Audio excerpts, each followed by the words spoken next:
కోడిగుడ్లు, పచ్చెనగపప్పు, పచ్చిరొయ్యలు ఇగురనమాట. చాలా బాగుంటుంది. టమాటా వేసి కొంచెం గరం మసాలా వేసి వండితే చాలా బాగుంటుంది.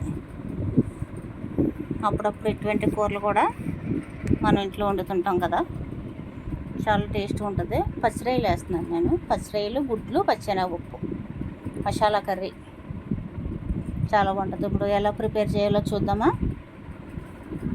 శనగపప్పు ఒక కప్పు తీసుకొని ఒక 5-6 గంటలు నానాలి. ఒక రెండు గంటల సేపు నానితే సరిపోద్దులేండి. చక్కగా 2 గంటల సేపు నానితే తొందరగా ఉడికిపోతుంది అనమాట. ఎందుకంటే పచ్చెనగపప్పు అన్నది ముందుగా నేనేమి ఉడకబెట్టట్లేదు, డైరెక్ట్ కర్రీ వండేస్తాను అనమాట. శనగపప్పు ఒక గంట ముందు మనం కూర వండుకుంటున్నాం అనుకో, ఒక గంట ముందు నానబెట్టి ఉంచుకొని తర్వాత ఉల్లిపాయ, పచ్చిమిర్చి, టమాటా కట్ చేసుకొని ఉంచుకొని కోడిగుడ్లు ఉడకబెట్టేసుకోవాలి. పచ్చిరొయ్యలు క్లీన్ చేసి ఉంచుకొని పప్పు అనమాట, పచ్చెనగపప్పు నానబెట్టి ఉంచుకొని గుడ్లు ఉడకబెట్టేసుకొని ఆయిల్ పెట్టుకున్నాం కదా, చక్కగా కొంచెం ఎగ్స్ కొంచెం వేగాక ఉల్లిపాయ, పచ్చిమిర్చి వేసుకోవాలి. అవి కూడా కొంచెం మగ్గాక అప్పుడు శనగపప్పు డైరెక్ట్ నానబెట్టిన శనగపప్పు వేసేసుకుంటాం అనమాట. చాలా బాగుంటుంది కర్రీ, మాత్రం సూపర్ ఉంటుంది. ఒకసారి ట్రై చేయండి. ఎవరైనా ట్రై చేస్తే నాకు చెప్పండి, చాలా బాగుంటుంది అనమాట. శనగపప్పు కూడా వేసేసుకొని పచ్చిరొయ్యలు కూడా వేసేసుకొని బాగుంటుంది. ఇలా కాంబినేషన్ చాలా బాగుంటుంది. ఇంకా ఎక్కువ కావాలంటే ఎక్కువ వేసుకోవచ్చు. కొంచెం ధనియాల పౌడర్, కొంచెం గరం మసాలా వేసుకొని పసుపు, ఉప్పు, కారం అన్నీ వేసుకొని ఒక 2 మినిట్స్ కొంచెం మగ్గాక వాటర్ వేసుకుంటాం. కూర మునిగే వరకు వేసుకొని, నా వంటలు కనుక నచ్చితే, నా వీడియోస్ కనుక ఒకసారి నా ఛానల్ ఒకసారి చూసి నచ్చితే ప్లీజ్ సపోర్ట్ చేయండి. కొంచెం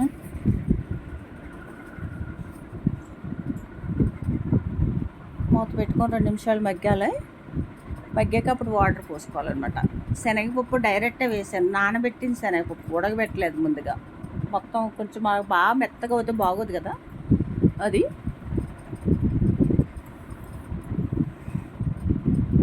మనకి పప్పు మునిగే వరకు వాటర్ వేసుకోవాలి. ఎందుకంటే ఇందులోనే ఉడుకుతుంది మనకి పచ్చెనగపప్పు అన్నది. ఒక 1/2 అవర్ పడద్ది కర్రీ అయ్యేసరికి మనకి. ఫస్ట్ పెద్ద మంట పెట్టుకున్న తర్వాత సిమ్లో పెట్టుకోవాలన్నమాట. కొంచెం కొత్తిమీర వేసుకొని మీడియం ఫ్లేమ్లో పెట్టుకుంటే చాలా టేస్ట్గా ఉంటుంది. Please subscribe. ఇప్పటిదాకా నా ఛానల్, నా వీడియోస్ కానీ ఎవరైనా చూస్తుంటే సబ్స్క్రైబ్ చేయకపోతే సబ్స్క్రైబ్ చేయండి. నేను ఇలా మంచి మంచి వంటలు పెడుతుంటాను. ప్లీజ్ సపోర్ట్ మీ.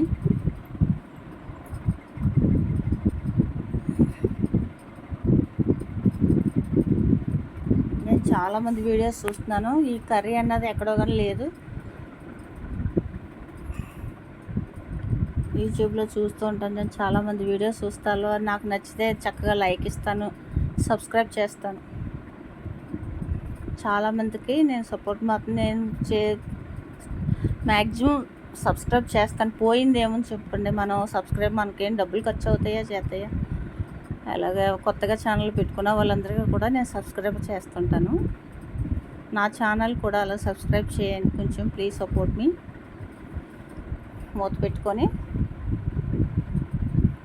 మీకు ఎంత గ్రేవీ కావాలని బద్దుడి గిద్దలే చూసుకోండి. అప్పుడు గ్రేవీ సరిపోద్ది అనుకుంటే ఉంచుకోండి. ఎందుకంటే కొంచెం లిక్విడ్గానే, కొంచెం పలుచగానే దింపుకోవాలి. ఎందుకంటే మనం మార్నింగ్ వండేసుకుంటాం కదా, వెంటనే తినేము కదా.